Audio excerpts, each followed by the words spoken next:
Hello प्यारे बच्चों, कैसे हैं आप सब। आशा करता हूँ आप लोग बहुत अच्छे होंगे और जो भी वीडियोस मैंने डाले अभी तक आपने वो अच्छे से देख लिया होगा और उसको अच्छे से रीड भी कर लिया होगा और आई होप आपको समझ में भी आ गई होगी। इसी कड़ी में हम आगे बढ़ेंगे। हमने अ की इंग्लिश सीखी थी, ठीक है, क ख की भी सीख ली, मात्राओं की भी सीख ली। अब उसके बाद जो मेन आता है 12 खड़ी, ठीक है। अब हम इसकी इंग्लिश ऐसे ट्रिक से सीखेंगे। मैं आपको ट्रिक से बता रहा हूँ। अगर आपने मात्राओं की अंग्रेजी सीख ली है और क ख की सीख ली है तो इसको बनाने में आपको बिल्कुल इजी हो जाएगा, आसान हो जाएगा। मैं आपको एक ट्रिक बताता हूँ, ठीक है। तो प्यारे बच्चों देखिए, सबसे पहले आपको पता है कि क की इंग्लिश क्या होती है, के। सबसे पहले हम क की इंग्लिश क्या होती है, के। सबसे पहले हम सब क्या लिखेंगे, के लिख देंगे सब में, के, ठीक है। यानी कि क। अभी मैंने मात्राएं नहीं लगाई है। अब जब मैं इनमें मात्राएं लगाऊंगा तो सबसे पहले क की मात्रा होती है जो अ के लिए क्या आता है, क। क इसमें साउंड आ रहा है क, अ, क, का, आ, की, इ, की, बड़ी की मात्रा, ठीक है। जो क है उसके लिए तो सिंपल हम लिखेंगे क, के, ठीक है। क्या लिखेंगे, के। अब देखिए, सबसे पहले हम समझते हैं कि इसको 12 खड़ी क्यों बोलते हैं, ठीक है। 12 खड़ी इसलिए बोलते हैं इनको क्योंकि हर व्यंजन को, जो भी ये व्यंजन है, ठीक है, इन व्यंजनों को 12 जो हिंदी के स्वर होते हैं, 12 स्वर अ से लेके अह तक, उनसे जोड़ा जाता है, ठीक है। और आपको बता दूं जिससे कि 400 यानी कि 400 से भी ज्यादा साउंड्स निकलते हैं इनके, ठीक है। 400 से भी ज्यादा इनके साउंड्स निकलते हैं, ठीक है। जैसे मैंने आपको कॉन्सोनेंट साउंड्स बताए। अब उसके बाद में अभी आने वाले वीडियोस में आपको वाउल यानी कि स्वर के जो साउंड्स, ध्वनियां होते हैं, वो बताऊंगा, ठीक है। तो अभी 12 खड़ी इसको क्यों बोलते हैं, अब समझ में आ गया। क्योंकि इसमें 12 क्या है, व्यंजन है। और जब हम कोई भी वर्ड बनाते हैं, शब्द बनाते हैं, तो उनको किसके साथ जोड़ा जाता है, स्वरों के साथ जोड़ के साउंड आता है, ध्वनि आती है, तो इसीलिए इसको 12 खड़ी बोलते हैं, ठीक है। अब क, के, का, के, ए, ठीक है, ए या डबल ए। अब आप बोलेंगे अ की मात्रा तो ए होता है, ठीक है। यानी कि के, ए आ रहा है नहीं, के, ए अपने आप आ रहा है उसमें, इसलिए हम इसके साथ ए नहीं लगाएंगे। अब का, आ, ए या डबल ए, ठीक है। डबल ए आता है, डबल ए भी राइट है और सिंगल ए भी राइट है। कहीं पे के ए का भी होता है और कहीं पे के ए का। जो एप्रोप्रिएट है उस वर्ड को हम सबसे पहले लेंगे, ठीक है। अब की ई की मात्रा क्या होती है, आई, ठीक है, या double E, but most of the time we use I. And की क्या होती है, आई या double E, but I double E. Most of the time we use double E. बड़ी ई की मात्रा के लिए सबसे ज्यादा यूज होता है डबल ई, या आई भी यूज होता है कभी कभी। जैसे गीता, अगर मैं गीता बोलूं, GITA गीता या GEETA गीता, दोनों राइट है।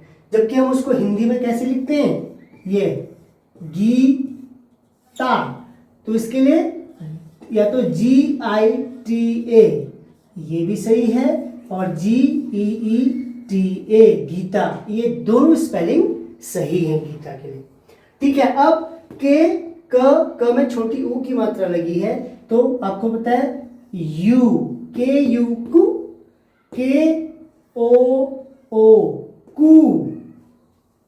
अब ए की मात्रा के लिए ई, के ई, के काई, ए आई, काई, के ए आई, काई, को, के ओ को, काउ, ए यू या ओ यू, ठीक है। सो के ए यू, काउ।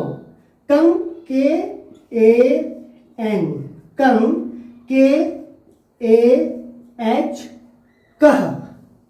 सो बच्चों, अगर आपने मात्राएं अच्छे से आपने पढ़ ली हैं, अगर आपको याद हो गई हैं, तो आप ऐसे 12 खड़ी क से लेके क तक सबकी लिख सकते हो आसानी से इस ट्रिक से। ठीक है, आपको पहले उसकी, जैसे मैंने क्या लिखा, क का के पहले के ही लिखा ना सारा, उसके बाद हमने मात्राएं लगा दी उसमें।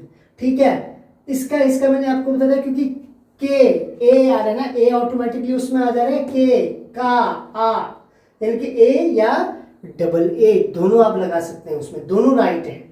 ठीक है, तो बच्चों ठीक उसी प्रकार से अब ख खा, यानी कि ख को हम क्या लिखते हैं, कल मैंने बताया था क के एच ख, तो ख को क्या लिखते हैं के एच। सबसे पहले हम क्या करेंगे, सारे वर्ड लिख देंगे यहाँ पे, ख की स्पेलिंग लिखेंगे, केवल ख की, के एच के एच के एच के एच के एच के एच के एच के एच। समझ में आ रहा है ना बच्चों कि मैं क्या कर रहा हूं? ठीक है, सबसे पहले मैंने क्या कर दिया, केवल ख की स्पेलिंग लिखी है, केवल ख की स्पेलिंग लिखी है। अब इसमें हमें मात्राएं लगानी है। ठीक है, ठीक है बच्चों। सो अब देखिए, ख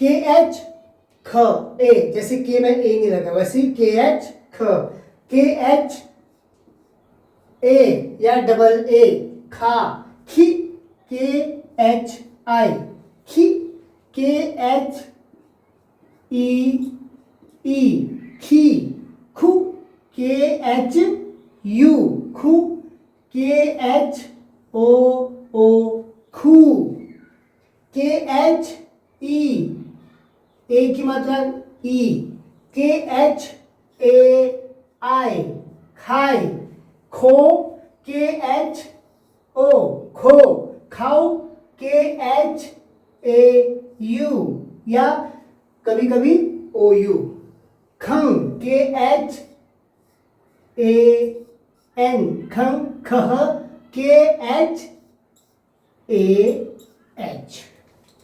तो देखा बच्चों आपने, अभी एक मात्रा आपको उसकी इंग्लिश आनी चाहिए, क और क ख की और मात्राएं। आप सारे 12 खड़े लिख सकते हैं और किसी भी नाम की स्पेलिंग लिख सकते हैं।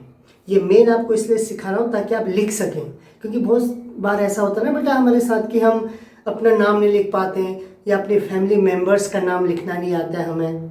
ठीक है, तो अब आगे वाली वीडियो में आपको बताऊंगा कि नाम कैसे लिखते हैं। ठीक है, बहुत इजी ट्रिक्स हैं, बहुत ही इजी तरीके से। देखना, आप घर में प्रैक्टिस करेंगे ना तो आप जल्दी से सीख जाएंगे और बहुत अच्छे से। बट क्या करना है आपको, बस आधा घंटा, ज़्यादा नहीं, केवल आधा घंटा आपको देना है। वीडियो को देखें और ध्यान से समझें तो आपको अच्छे से समझ में आ जाएगा। तो फिर वही बात एक बार मैं और बोलना चाहूँगा, अगर वीडियो आपको पसंद आ रही हो, ठीक है बेटा, तो शेयर लाइक कमेंट करना ना भूलें, और हाँ सब्सक्राइब का बटन भी है वहाँ पे, उसको दबाना ना भूलें। ठीक है, तब तक के लिए टेक केयर।